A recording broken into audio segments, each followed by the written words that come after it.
Hello guys, मैं प्रीति चौहान प्रिया ma'am की इस परीक्षा बिंदु चैनल पर आप सभी का हार्दिक अभिनंदन करती हूँ। कैसे हो आप सभी? होप सो अच्छे होंगे, आपकी तैयारी अच्छे से चल रही होगी। देखिए, किसी कारणवश क्लासेज कंटिन्यू नहीं हो पाई थी, लेकिन अब आपकी क्लासेज कंटिन्यू होंगी। ठीक है, मैं आपसे 2 क्लास मैं आपकी ले चुकी थी। दोनों क्लासेस की अगर मैं बात करूँ, तो मैंने पहली क्लास में आपसे बात की थी मनोविज्ञान के लिए कि मनोविज्ञान का इतिहास क्या रहा है। मैं हमारे मेन पॉइंट की अगर बात करूँ, तो मैंने अपना टॉपिक स्टार्ट किया था बाल विकास, कि बच्चे का विकास कैसे होता है। बाल विकास में मैंने आपसे बात की थी गर्भावस्था के लिए, शैशवावस्था के लिए, बाल्यावस्था के लिए और किशोरावस्था के लिए। तीनों अवस्थाओं की जो सामान्य जानकारी मैं आपको दे चुकी थी, परिभाषाओं के लिए मैं आपसे बात कर चुकी थी, कौन सी अवस्था के कौन-कौन से उपनाम हैं, क्या-क्या विशेषताएं हैं, ये सभी मैं आपको बहुत विस्तार से बता चुकी थी। आज हम बात करेंगे कि किशोरावस्था में बालक के सिद्धांत के लिए, कि किशोरावस्था के सिद्धांत कौन-कौन से हैं। सिद्धांतों के बाद मैं आपसे बात करूंगी कि बाल विकास को प्रभावित करने वाले कारक क्या कौन-कौन से, कि बच्चे का जो विकास होता है, बच्चे का विकास किन किन चीजों से या किन किन कारणवश इफेक्टिव होता है, किन कारणों से बच्चे के विकास पर प्रभाव पड़ता है, इफेक्ट पड़ता है।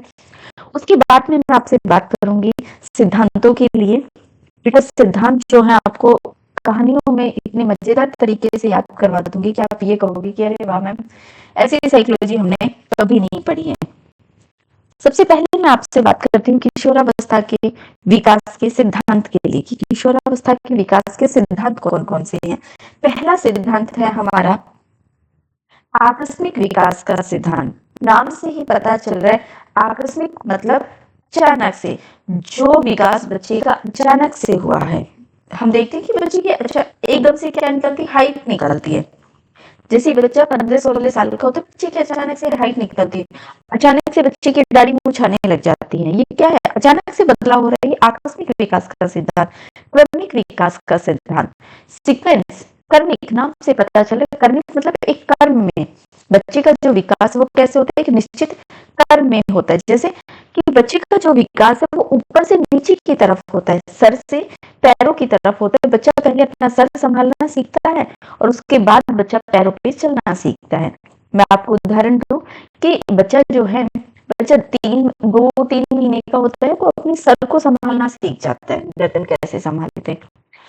फिर बाद में बात करें, बच्चा जब 5-6 महीने का होता है, बैठने लग जाता है, फिर वो घुटनों से चलता है, चलते हैं। फिर बच्चा सहारा लेके चलना सीखता है, 1-2 स्टेप रखेगा, फिर बिना सहारे के खड़ा होना सीखेगा, फिर उंगली पकड़ के 1-2 कदम रखेगा, फिर बिना उंगली पकड़े धीरे धीरे चलना सीखेगा, फिर बच्चा दौड़ना सीखेगा। मतलब बच्चे का जो विकास वो कैसे हो रहा है, एक निश्चित कर्म में होता है। ठीक है, तो किशोरावस्था के विकास के 2 सिद्धांत है, आकस्मिक विकास का सिद्धांत और क्रमिक विकास का सिद्धांत। अब बात करते हैं विकास को प्रभावित करने वाले कारक, कि विकास को कौन कौन से कारक प्रभावित करते हैं। पहला है वंशानुक्रम। क्या है? वंशानुक्रम मतलब, वंशानुक्रम मतलब जेनेटिक। जो क्या है? जेनेटिक है। वंश, एक वंश एक पीढ़ी से दूसरी पीढ़ी में जो हमारे गुण स्थानांतरित होते हैं, ट्रांसफर होते हैं, वही क्या कहलाते हैं? वंशानुक्रम। पहला है बीजकोश की निरंतरता का सिद्धांत, दूसरा है उपार्जित या अर्जित गुणों के संरक्षण का सिद्धांत। देखिए यहाँ से सीधे सीधे से आपसे क्या पूछेगा, निम्न में से कौन सा सिद्धांत वंशानुक्रम का सिद्धांत है, ये कौन सा वंशानुक्रम का सिद्धांत नहीं है। हमें पांचों सिद्धांत याद होने चाहिए। तो देखिए, उपार्जित या अर्जित गुणों के संरक्षण का सिद्धांत या लेमार्क का सिद्धांत क्या कहता है कि अगर हम किसी गुण को अर्जित कर लेते हैं और वो गुण पीढ़ी दर पीढ़ी क्या होने लग जाए, स्थानांतरित होने लग जाए। लेमार्क ने किसका उदाहरण दिया था? जिराफ का, कि जिराफ पहले घास खाता था, तो जिराफ की गर्दन क्या थी? छोटी। जब घास खत्म हो गई तो जिराफ अपने भूख को शांत करने के लिए क्या करता? पेड़ की टहनियां खाने लगा। पेड़ की टहनी खाने के लिए गर्दन ऊंची करनी पड़ती थी, ऊंची करनी पड़ती थी या नहीं? अब गर्दन ऊंची करनी पड़ती थी, तो जिराफ की गर्दन लंबी होने लगी और आज हम देखते हैं कि जिराफ की गर्दन क्या है, लंबी है। दूसरा है मेंडल का वंशक्रम सिद्धांत या मौलिक गुणों का सिद्धांत। मेंडल ने मटर के पौधे पर प्रयोग किया था, जो 8th क्लास में हम बहुत विस्तार से पढ़ के आए हैं। गाल्टन जीव सांख्यिकी का सिद्धांत या बायोमेट्रिक सिद्धांत, और लास्ट है डार्विन का सिद्धांत। आगे हम बात करते हैं कि बच्चों का जो विकास है, बच्चों का जो विकास है उसे प्रभावित करने वाले और कौन कौन से कारक है। उससे पहले हम बात करेंगे कि वंशानुक्रम संबंधी नियम क्या क्या है। 3 नियम है, समानता का नियम, विभिन्नता का नियम और प्रत्यागमन का नियम। देखिए नाम से पता चले, समानता मतलब जो क्या हो, समान हो, इक्वल हो, एक पीढ़ी से दूसरी पीढ़ी में, दूसरी पीढ़ी से तीसरी पीढ़ी में। विभिन्नता का नियम जो क्या हो, भिन्न हो, अलग हो, थोड़ा बहुत किस गुणों का क्या हो, अलग। प्रत्यागमन बिल्कुल विपरीत, प्रत्यागमन मतलब बिल्कुल विपरीत। उदाहरण के तौर पे समझिए, माता पिता क्या है, काले हैं, बच्चा बड़ा गोरा है। माता पिता क्या है, लंबे हैं, बच्चा होना है। माता पिता तीव्र बुद्धि वाले हैं, बच्चा मंद बुद्धि वाला है। तो ये क्या हो गया, प्रत्यागमन, विपरीत। आगे बात करते हैं कि बालक के विकास को वातावरण भी प्रभावित करता है। वातावरण में क्या क्या आता है, परिवार। देखिए बच्चे की प्रथम पाठशाला कहते हैं परिवार। कहते हैं क्या, बच्चे की प्रथम पाठशाला परिवार है, कि परिवार में बच्चे को जो सिखाया जाएगा, बच्चे की प्रथम पाठशाला परिवार, प्रथम गुरु बच्चे की माता। परिवार में बच्चे को जो सिखाया जाएगा, जैसा सिखाया जाएगा बच्चा वैसा ही सीखेगा।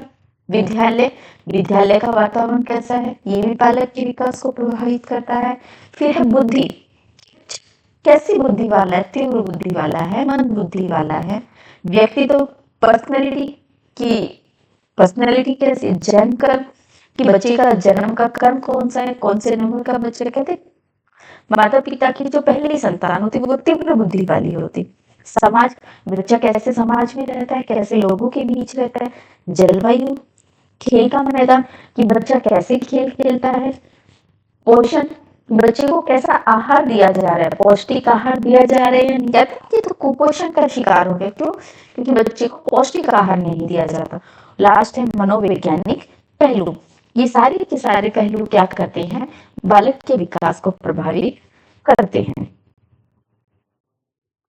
आगे हम बात करेंगे विकास के विभिन्न आयाम, कि विकास के विभिन्न आयाम कौन कौन से हैं।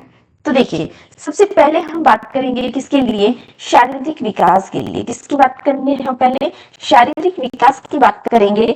कि शारीरिक विकास में ध्यान से सुनना मेरी एक एक बात को, कि बच्चे का जब जन्म होता है उस समय बालक का भार कितना होता है। बेटा सीधे सीधे से क्वेश्चन आते हैं, कुछ भी घुमाया फिराया नहीं जाता है। आपसे पूछा जाता है कि बालक का जब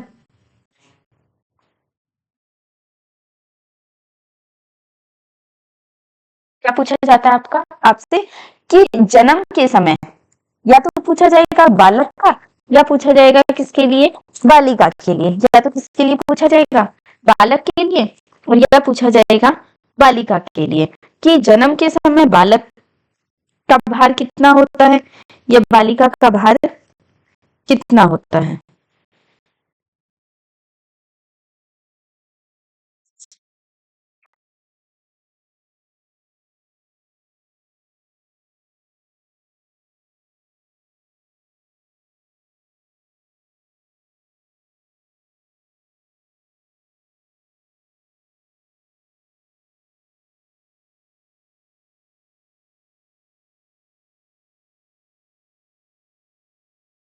तो देखिए बालक का भार कितना होता है, 7.15 पाउंड। कितना होता है, 7.15 पाउंड। बालिका का भार कितना होता है, 7.13 पाउंड। ठीक है।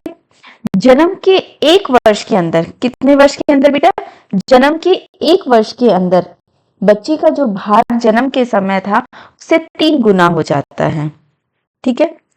अब बात करते हैं कि जन्म के समय बालक की लंबाई कितनी होती है, 51.25, और बालिका की कितनी होती है, 50.75। ठीक है। आपसे पूछा जाए कि मस्तिष्क का भार कितना होता है, 300 ग्राम होता है। बच्चे की कुल हड्डियां कितनी होती हैं शैशवावस्था में? 270 होती है। और जब बच्चा 6 महीने का होता है तो बच्चे का पहला दांत आता है। कौन सा दांत आता है? पहला दांत आता है। और कहते हैं कि पहले दांत भी बच्चे के नीचे के जो दांत होते हैं वो शुभ होते हैं।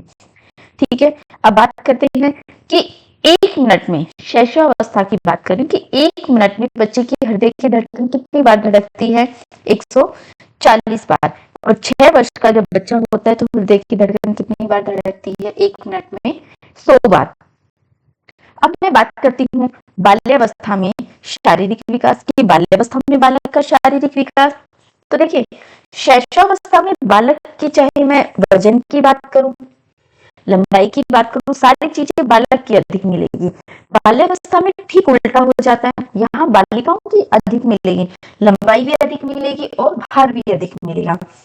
बालक का भार कितना हो जाता है? 80 से 95 पाउंड के मध्य हो जाता है। ठीक है, वजन कितना होता है? बालक के मस्तिष्क का भार कितना होता है? 1260 ग्राम। व्यक्ति शैशवावस्था में कितना था? 350 ग्राम था। आगे बात करें हम, शैशवावस्था में बालक की कुल हड्डियां कितनी थी? 270, जबकि बाल्यावस्था में कितनी हो जाती है? 350। बाल्यावस्था में बच्चे के 28 दांत आ जाते हैं। बाकी के जो 4 प्रज्ञा दंत होते हैं वो शैशवावस्था में आते हैं। शैशवावस्था में बच्चे के पूरे 32 दांत आ जाते हैं। शैशवावस्था में 1 मिनट में बच्चे की धड़कन 140 बार धड़कती है, जबकि 6 वर्ष का जब बच्चा होता है तो 1 मिनट में हृदय की धड़कन 100 बार धड़कती है। लेकिन जब बालक कितने वर्ष का होता है? 12 वर्ष का होता है, तो 1 मिनट में हृदय की धड़कन कितनी बार धड़कती है? 85 बार धड़कती है। आगे बात करें हम किसके लिए? किशोरावस्था की। किसकी बात करें हम? किशोरावस्था की। तो देखिए किशोरावस्था में क्या होगा? उल्टा हो जाएगा, वापिस से शैशवावस्था वाली चीजें आ जाएंगे कि बालकों का जो भार है वो बालिकाओं के भार से क्या हो जाएगा? अधिक। बालकों का भार भी अधिक होगा, लंबाई भी अधिक होगी। ठीक है, अचानक से बच्चे के गुप्त अंगों का प्रदर्शन होने लगता है। मस्तिष्क के भार की मैं बात करूं तो मस्तिष्क का भार कितना हो जाता है? 1450 ग्राम हो जाता है। कितना हो जाता है? 1450 ग्राम। किशोरावस्था में हड्डियों की संख्या कम हो जाती है। कितनी होती है? 206। क्यों होती है बेटा? क्योंकि किशोरावस्था में जो है हड्डियां जुड़ जाती हैं, मजबूत हो जाती है। शैशवावस्था में हड्डी लचीली होती हैं। ठीक है, शैशवावस्था और बाल्यावस्था में बच्चे की हड्डियां लचीली होती है, लेकिन किशोरावस्था में परिपक्व शरीर हो जाता है, शरीर मजबूत और सुडौल होने लग जाता है। इसलिए हड्डियां जब जुड़ती हैं कम हो जाती हैं। और हड्डियों की संख्या शैशवावस्था में कितनी, किशोरावस्था में कितनी हो जाती है? 206। किशोरावस्था के प्रवेश के समय ही सभी स्थायी दांत निकल जाते हैं। मतलब मैंने क्या कहा था कि किशोरावस्था में बच्चे के 32 के 32 दांत आ जाते हैं। जो 4 प्रज्ञा दंत, जिन्हें क्या कहते हैं? अक्कल जाड़, वो भी आ जाती हैं। बच्चे की हृदय की धड़कन 1 मिनट में 72 बार धड़कती है। किशोरावस्था में प्रजनन अंग विकसित हो जाते हैं। किशोरियों में यौन गुण किशोरों की अपेक्षा 1-2 साल पहले दिखाई देने लगते हैं। मतलब किशोरियों के जो गुप्तांग होते हैं उनका प्रदर्शन पहले होने लगता है। बात करते हैं मानसिक विकास की। शैशवावस्था में मानसिक विकास, देखिए नवजात शिशु जन्म के समय से ही छींकना, हिचकी, कहते हैं ना बच्चा हिचकी ले रहा है, हम क्या कहते हैं? बच्चे की क्या है? भूख बढ़ रही है। हिचकी लेते थे तो यही तो कहते हैं कि बच्चा क्या कर रहा है? बच्चे की भूख बढ़ रही है। छींकता है तब हम क्या कहते हैं? शायद डस्ट की वजह से बच्चे को जुकाम होने वाले है।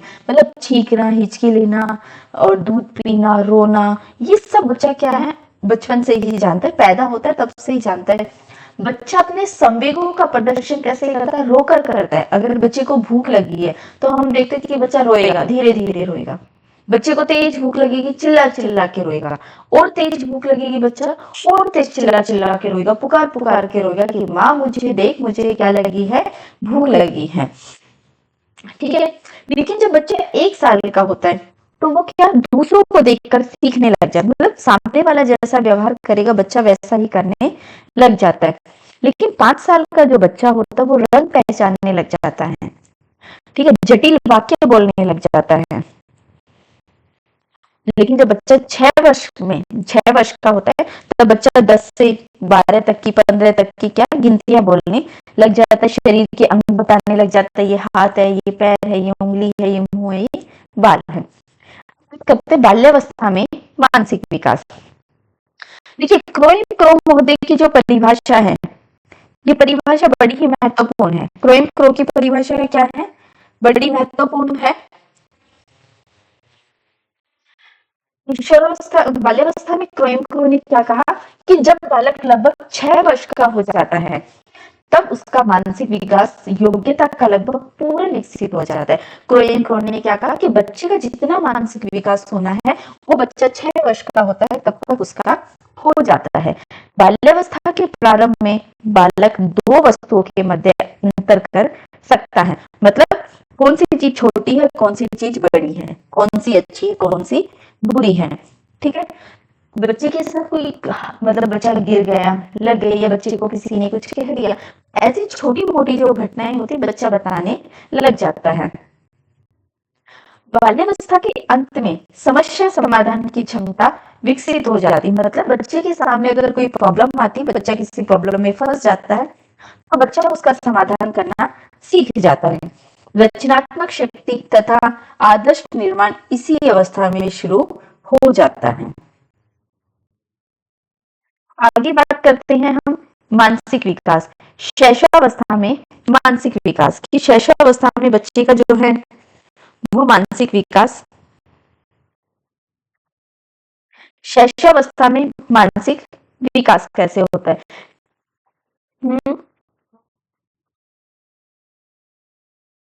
हाँ, डाइनिंग टेबल पे रखा है, वो ही दे दो। शैशवावस्था में बच्चे का जो मानसिक विकास, शैशवावस्था में मानसिक विकास की हम बात कर चुके थे। बाल्यावस्था की मैं परिभाषा बता चुकी थी कि सबसे महत्वपूर्ण जो परिभाषा है वो किसकी है, क्रोइम क्रो की है। क्रोइम क्रो ने क्या कहा कि बच्चे का जितना भी मानसिक विकास होना है वो जब बच्चा 6 वर्ष का होता है तब तक उसका मानसिक विकास हो जाता है। मैं बात करूं किसके लिए, वुडवर्थ के लिए। वुडवर्थ महोदय ने क्या कहा है किशोरावस्था में कि मानसिक विकास 15 से 20 वर्ष की आयु में अपनी उच्चतम सीमा पर पहुंच जाता है। ध्यान रखना, क्रोइम क्रो की परिभाषा बहुत महत्वपूर्ण है बेटा। हर एग्जाम में आप किसी भी पेपर को उठा के देख लो साइकोलॉजी का, हर पेपर में आपको क्रोइम क्रो महोदय की, वुडवर्थ महोदय की परिभाषाएं मिलेंगी ही मिलेंगी। पढ़ने के लिए आपको साइकोलॉजी में लगभग 200 परिभाषाएं मिलेंगी, लेकिन मैं आपको पूरी साइकोलॉजी में मुश्किल से 30 से 35 परिभाषाएं याद करूंगी, क्लास में ही याद करवा दूंगी। बस आपको मेरे साथ साथ बार बार उन चीजों को रिपीट करना है, ठीक है। वुडवर्थ ने क्या कहा कि बच्चे का जो मानसिक विकास है वो 15 से 20 वर्ष की आयु में पूरा हो जाता है, ठीक है। किशोरावस्था में क्या होता है कि चाहे लंबाई की बात करें या वजन की बात करें, वो बालिकाओं की क्या होती है, अधिक होती है।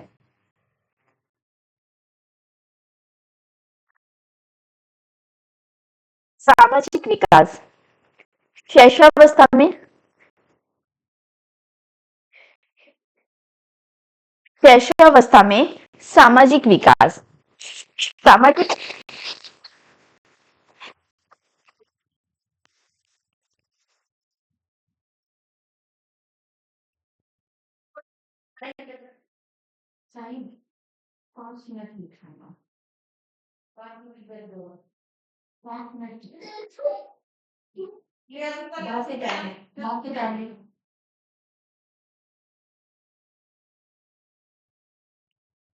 शैशवावस्था में सामाजिक विकास। क्रोइम क्रो ने क्या कहा कि जन्म के समय न तो बच्चा सामाजिक होता है न ही असामाजिक, मतलब बच्चे को पता ही नहीं रहता कि क्या चीजें सही हैं और क्या गलत है।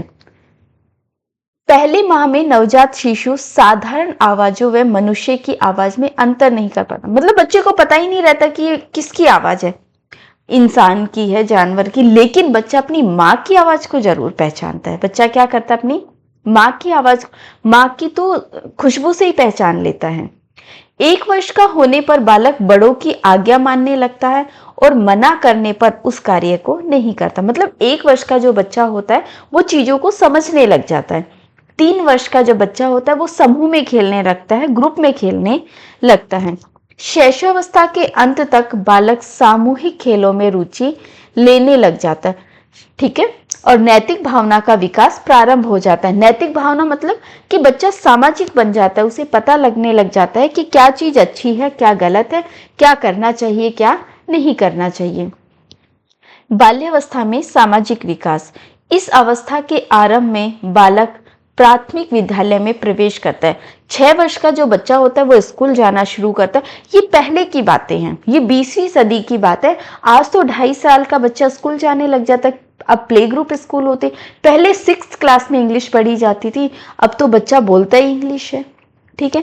बाल्यावस्था में सहयोग, सद्भावना और सामाजिक मूल्यों का विकास होता है। मतलब बच्चा सामाजिक प्राणी बनने लग जाता है। बालक का बहिर्मुख व्यक्तित्व हो जाता है। मतलब बच्चा अपने संवेगों पर नियंत्रण करने लग जाता है। बच्चा अपनी हंसी कंट्रोल करने लग जाता है, रोना कंट्रोल करने लग जाता है। बच्चा क्या टोली में खेलने लगता है कि मुझे ग्रुप में खेलना है। बाल्यावस्था में बालक व बालिका एक दूसरे से अलग होकर, मतलब बाल्यावस्था में क्या बाल्यावस्था में क्या होता है, बच्चा समान लिंग, लड़का लड़के के साथ खेलता है और लड़की लड़की के साथ खेलती है।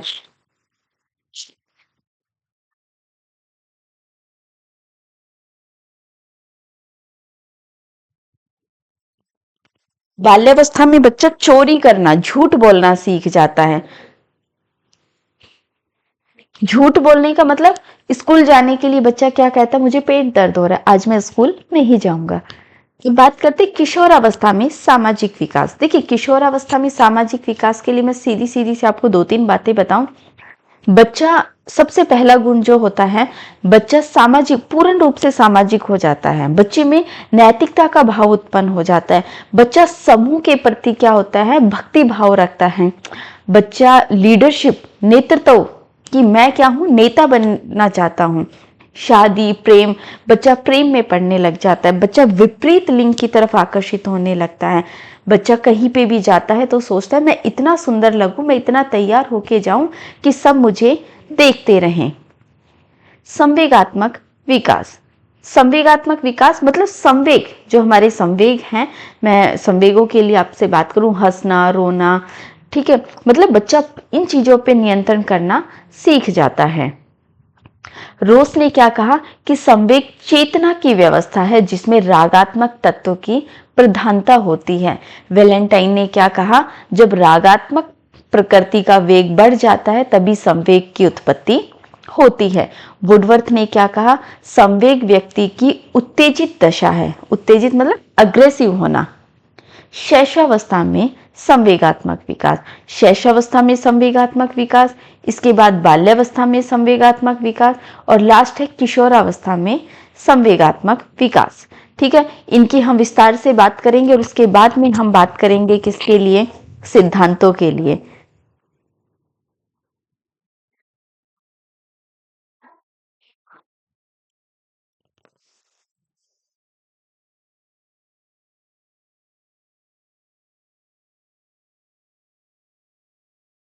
पेन है क्या भाई का, पेन है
दोनों साइड के तो गर्म करके पूरी बना दीजिए और तो पानी क्वेश्चन तो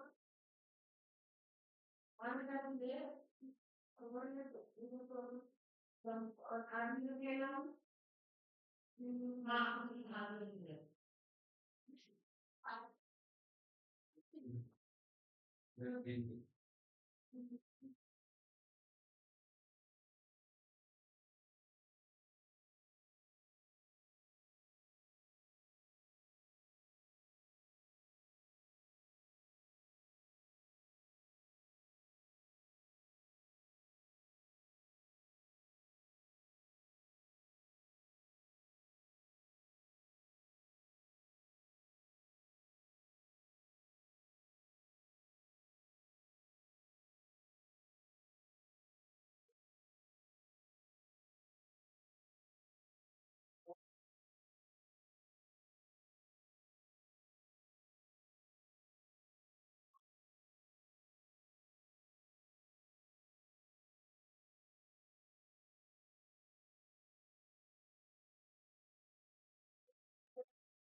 ये रसगुल्ले तो फ्रिज में रख लें क्योंकि कभी बनाया फ्रिज में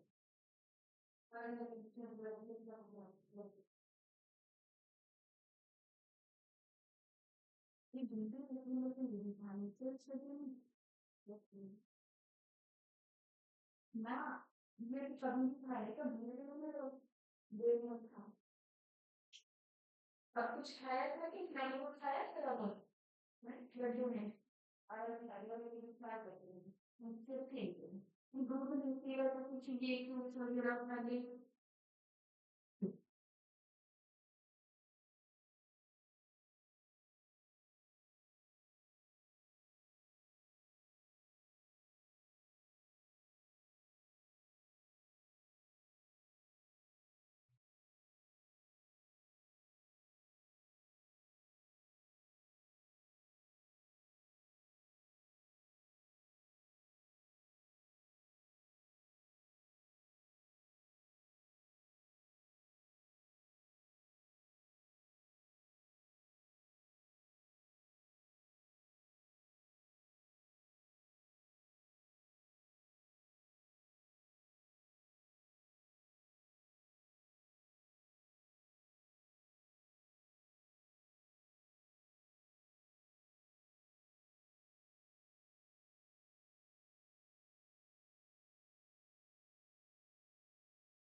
हेलो।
हेलो। भाई साहब, इसको ना ऑमलेट जरूर खिला देना। हाँ, मतलब ऑमलेट खा लेता है। यहाँ बाहर की मुझे पता नहीं, यहाँ तो घर पापा इसको घर बना के खिलाते थे तो ये खा लेता था। ठीक है भाई साहब, क्योंकि यहाँ पे आया ना, कल से दूध बिल्कुल नहीं पी रहा है। ठीक है भाई साहब।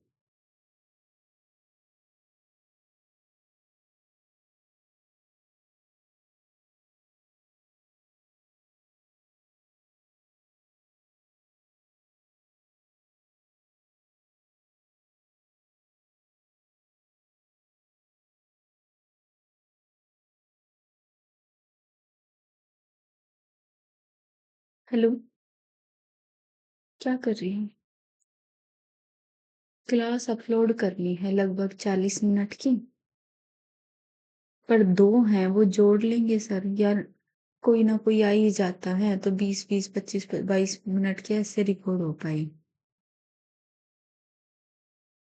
अलग अलग, छोटी छोटी ऐसे 20 20 मिनट की।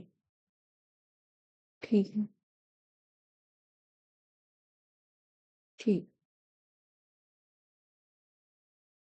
तो ना सर को बोलो एक क्लास तो लो, अभी अपलोड कर ही देती हूँ।